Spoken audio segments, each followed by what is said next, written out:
প্রথম প্রশ্ন এসেছে, রমজানে মাঝে মাঝে তারাবির নামাজ ছুটে যায়। যদি আমার তারাবির নামাজ ছুটে যায়, এতে কি আমার রোজা আদায় হবে বা রোজার পূর্ণতাতে কোনো সমস্যা হবে কিনা?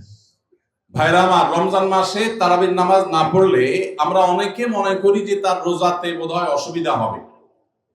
এটা সম্পূর্ণ ভুল ধারণা। তারাবি একটা ইবাদত, রমজানের রোজাটা আরেকটা ইবাদত। যেহেতু তারাবি না পড়লেও রমজানের রোজা হয়ে যায়, তাহলে তারাবি পড়ার কি আর দরকার আছে? কেন? রোজা তো হয়ে যাবে। আলাদা ইবাদত।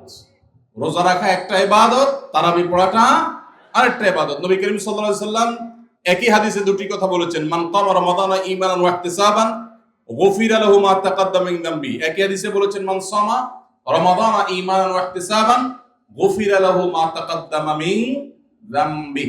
যে ব্যক্তি ঈমান এবং ইখলাসের সাথে রমজানের রোজা রাখবে, আল্লাহ তার পূর্বের গুনাহ মাফ করবেন। যে তারাবি পড়বে তারও পূর্বের গুনাহ মাফ করবেন ইনশাআল্লাহ। এজন্য ভাইরা, তারাবির নামাজ পড়তে হবে। এটা সুন্নাহ, গুরুত্বপূর্ণ সুন্নাহ, সাধারণ সুন্নাহ না। নবী সাল্লাল্লাহু আলাইহি সাল্লাম ছাড়েন নাই, সাহাবীরা ছাড়েন নাই। কোনো ওযর ছাড়া তারাবি ছাড়া যাবে না। জামাত ছুটে গেলে একা একা হলেও পড়বেন, কিন্তু কোনো কারণে পড়তেই পারলেন না, সফরে আছেন, ট্রাভেলে আছেন, বাসে ছিলেন, ট্রেনে ছিলেন, নাইটে সফর করেছেন, তারাবি পড়তেই পারেন নাই, ইনশাআল্লাহ আপনার রোজা হয়ে যাবে।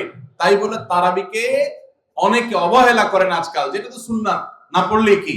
এই অবহেলাটা আরেকটা দোষের। তাহলে আমাদের মধ্যে দুইটাই সীমা লঙ্ঘন। কেউ মনে করেন তারাবি না পড়লে রোজাই হবে না, এটা হলো বাড়াবাড়ি। আবার অনেকে মনে করে তারাবি না পড়লেই বা কি, এটা হলো ছাড়াছাড়ি। এই বাড়াবাড়ি এবং ছাড়াছাড়ির মধ্যে আমাদের থাকতে হবে। আল্লাহ আমাদের তৌফিক দান করুন।